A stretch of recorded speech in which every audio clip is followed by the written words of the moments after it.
Biodiversiti adalah asas kepada semua kehidupan di bumi, mempengaruhi masyarakat dan ekonomi dengan memberi manfaat yang tidak ternilai walaupun sering tidak disedari. Contohnya termasuk kitaran nutrien, penjagaan habitat, pembiakan tumbuhan, kawalan hakisan dan pengawalan iklim. Konsep ini merangkumi kepelbagaian antara spesies serta ekosistem. Meskipun kepentingannya tidak dapat dinafikan, kita menghadapi ancaman global seperti kepupusan yang telah berlaku sejak tahun 1500.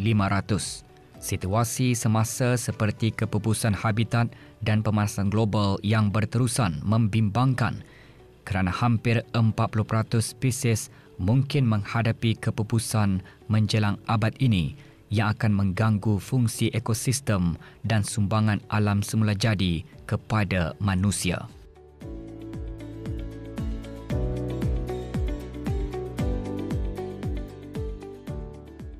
Pelbagai usaha dilakukan di seluruh dunia, termasuk di negara Brunei Darussalam, yang memainkan peranan penting dalam usaha pemeliharaan biodiversiti secara lokal dan global.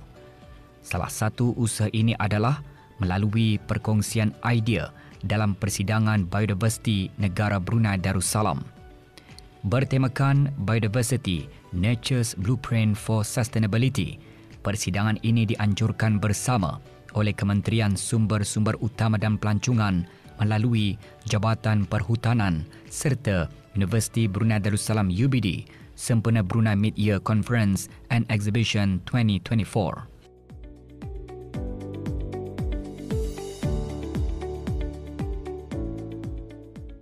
Persidangan tersebut dirasmikan oleh Yang Berhormat Datuk Seri Setia Dr. Haji Abdul Manaf bin Haji Matusin, Menteri Sumber-Sumber Utama dan Pelancongan.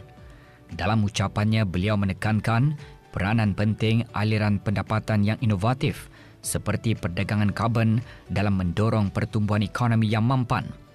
Beliau juga menekankan manfaat berganda yang boleh diperoleh melalui perlindungan alam sekitar dan pembangunan ekonomi.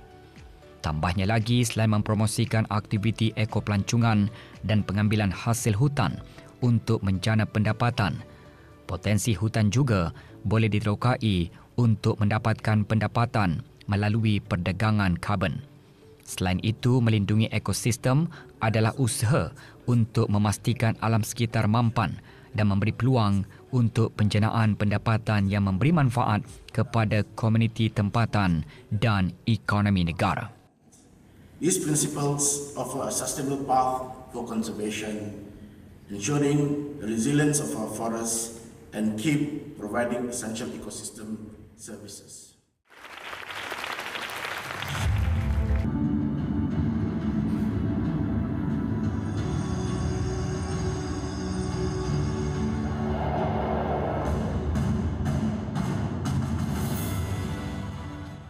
To achieve a sustainable economic future, ASEAN needs immediate and coordinated action to tackle these pressing issues.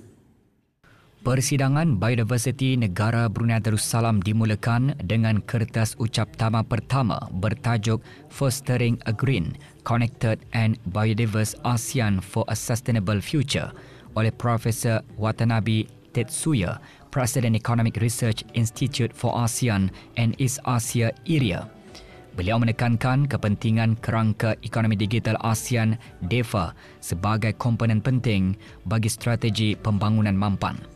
Dengan memanfaatkan teknologi digital, ASEAN dapat mendorong pertumbuhan inklusif dan kelestarian. Sebagai contoh, teknologi blockchain menawarkan platform yang terdesentralisasi dan telus untuk memverifikasi kredit karbon, memastikan accountability dalam pasaran karbon.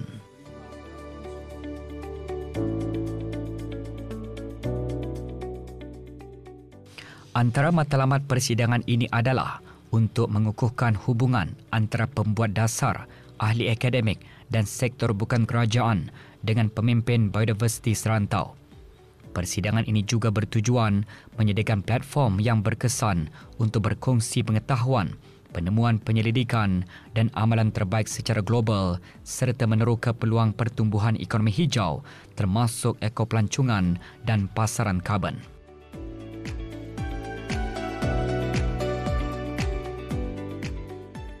Tajuk perbincangan yang menarik perhatian mengenai hutan paya gambut di negara Brunei Darussalam adalah Brunei's peat swamp, a one-of-kind and whole high biomass and carbon stock. Perbincangan ini merangkumi inisiatif Semasa untuk menerokai biodiversiti dan ekologi paya gambut badas, penyerapan karbon di tanah gambut dan hutan paya gambut negara secara keseluruhan. Penyampai plenari pertama mengenai tajuk ini, Dr. Rahayu Sukmaria binti Haji Sukri dari Botanical Research Centre, Institute for Biodiversity and Environmental Research, Universiti Brunei Darussalam, mengetengahkan gambaran menyeluruh tentang hutan Brunei dengan fokus pada habitat paya gambut dan menekankan ciri unik serta kepentingan ekologi mereka. Beliau seterusnya membincangkan kepentingan hutan paya gambut sebagai habitat penting bagi pelbagai spesies dan penyumbang utama kepada kestabilan alam sekitar. However, the good news is in Brunei, most of the Sharia al-Bidat that we have are still intact and still pristine. So we currently hold the largest strongholds of Sharia al-Bidat in Brunei. Penyampai plenari kedua, Dr. Alex Kopp dari Singapore MIT Alliance for Research and Technology memperkenalkan kepentingan tanah gambut untuk simpanan karbon. Beliau membentangkan proses untuk mengukur penyerapan karbon dan strategi untuk mengurangkan pelepasan karbon dioksida daripada tanah gambut dengan menekankan keperluan untuk pemeliharaan dan amalan pengurusan lestari. Pembentangan Dr. Alex bertujuan menggalakkan kesedaran tentang peran penting tanah gambut dalam penyerapan karbon dan menyerlahkan keperluannya untuk usaha pemeliharaan dalam ekosistem ini. Okay, so in what are some of the ecosystem services? What are some of the things that we get from peatlands that you could think about as services? I mean, really, we call things ecosystem services if there's something that is threatened by human activity.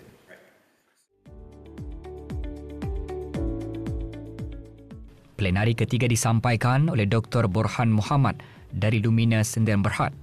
Beliau berkongsi penemuan awal daripada sumber hutan negara melalui projek Inventory 2023-2025 yang bermula pada Mei 2023. Projek ini merupakan tinjauan inventori seluruh Brunei yang direka untuk menilai, mengukur dan mendokumentasikan sumber hutan negara Brunei Darussalam. Dalam pembentangan, beliau mengetengahkan salah satu fokus utama projek iaitu stok karbon di hutan paya gambut sebagai tindak balas kepada pemanasan global dan pertukaran karbon. Beliau membentangkan metodologi yang digunakan dalam pengiraan stok karbon, kandungan karbon organik tanah, kedalaman gambut serta sifat fizikal dan kimia tanah gambut. The system can be probably 3 times the size of this hall. It's underground. So if you imagine pit, our pit is like that. So you can imagine the amount of water being stored by the pit in Badas, for example, which is nearly 4,000 hectares. Sebanyak kira-kira 52 kertas kerja dibentangkan di persidangan Biodiversiti Negara Brunei Darussalam. Persidangan selama 3 hari ini dihadiri oleh pakar-pakar dan akademik tempatan serta antarabangsa, agensi-agensi kerajaan, sektor swasta yang berkaitan, pertubuhan bukan kerajaan, penyelidik dan penuntut, peserta yang mengikuti ekspedisi saintifik sebelumnya serta peserta yang mengikuti persidangan secara maya.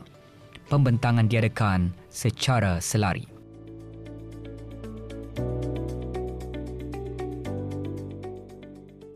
Antara pembentangan yang menarik perhatian adalah di bawah tema Ecosystem Services, Lifeline of Biodiversity yang bertajuk Nutrient Acquisition Strategies and Fine Root Dynamics Drive Below-ground Function in Tropical Peat Swamp Forest Along a Disturbance Gradient yang disampaikan oleh Dr. Nanit Raziska dari Nanyang Technological University. Beliau menyentuh mengenai konsep umum perkhidmatan ekosistem yang merangkumi 4 perkhidmatan asas penting untuk kelangsungan hidup kita, iaitu peruntukan, sokongan, pengawalan dan perkhidmatan kebudayaan. Dr. Nanit juga membincangkan bagaimana perkhidmatan ekosistem hutan secara kritikal dikaitkan dengan biodiversiti, di mana kehilangan biodiversiti yang kebanyakannya disebabkan oleh campur tangan manusia akan menjejaskan alam semula jadi. I do study the peat swamp forests of Brunei Darussalam, and so that's what my research has been focusing on in the past 2 years, specifically how these forests function below ground. And so this is important for carbon storage and understanding ecosystem function. And there's a lot of uncertainty still in below ground function in these tropical peat swamp forests. So I aim to kind of elucidate some of that understanding.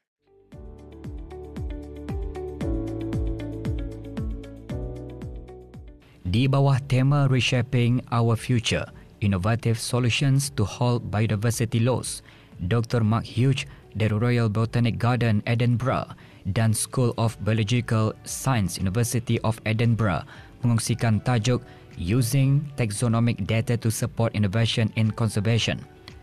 Beliau menekankan keperluan untuk penyelesaian inovatif dalam memerangi kehilangan biodiversiti serta menangani cabaran seperti penebangan hutan dan kemerosotan habitat.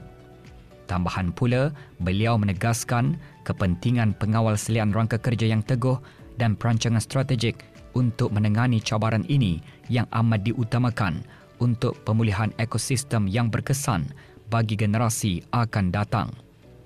Secara keseluruhannya, pembentangan ini memberikan pandangan berharga tentang pendekatan pelbagai rupa yang diperlukan untuk melindungi biodiversiti dan menggalakkan pemeliharaan alam sekitar pada skala global. The other thing I'm really interested in at the moment, particularly with being on the expedition we had arranged by the Forestry Department, which was absolutely fantastic, is understanding the reproductive ecology of these amazing forests that you have in Brunei. Because currently, I think people are expecting a mass flowering event in the forest, and it's not quite appeared as much as we thought. Some species are flowering and fruiting, some are not so much. And I think what's happened is we're seeing perhaps climate change having a decoupling effect on these signals that the plants need to sense in order to flower. So we've got a collaborative project starting this year on trying to get a deeper understanding of tropical forest phenology, to understand what the climatic signals are that trees need to reproduce. And if those climatic signals change, what's going to happen to the future of the forest? I think these are really important things to understand.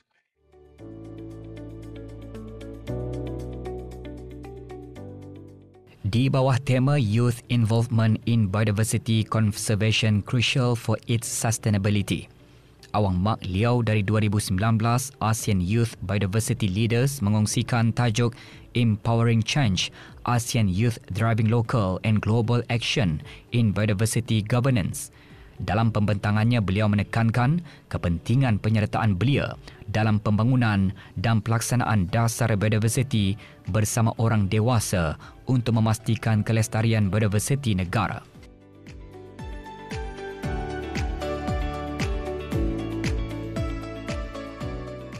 Beliau juga menekankan dua perkara penting. Pertama, beliau harus memulakan tindakan secara tempatan, dan kedua, tindakan global ke arah gaya hidup biodiversiti yang mampan. Beliau harus mempunyai suara dalam membuat keputusan dan dasar biodiversiti. Tambahan pula, beberapa platform diwujudkan di setiap wilayah untuk membolehkan belia memberi kesan kepada pengurusan biodiversiti secara tempatan. Ini termasuk pembinaan kapasiti melalui program, inisiatif, bengkel dan sumber akses terbuka serta komunikasi yang berkesan.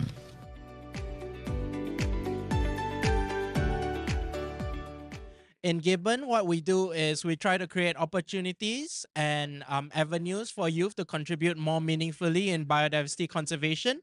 And we try to streamline their efforts to biodiversity policy, in particular the Kunming-Montreal Global Biodiversity Framework.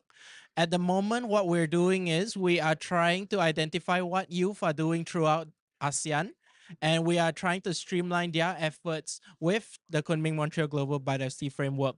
In the next few months or so, we will be compiling the data, and this data will be used to advocate for more youth projects and more youth representation on a regional and on a local level.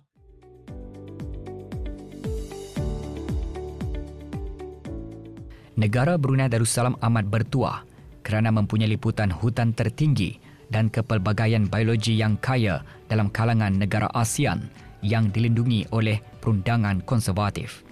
Walau bagaimanapun, semasa kita mengejar pembangunan ekonomi dan kepelbagaian adalah penting untuk mengimbangi hal ini dengan memelihara integriti ekosistem kita. Kebimbangan ini melangkaui sekadar biodiversiti.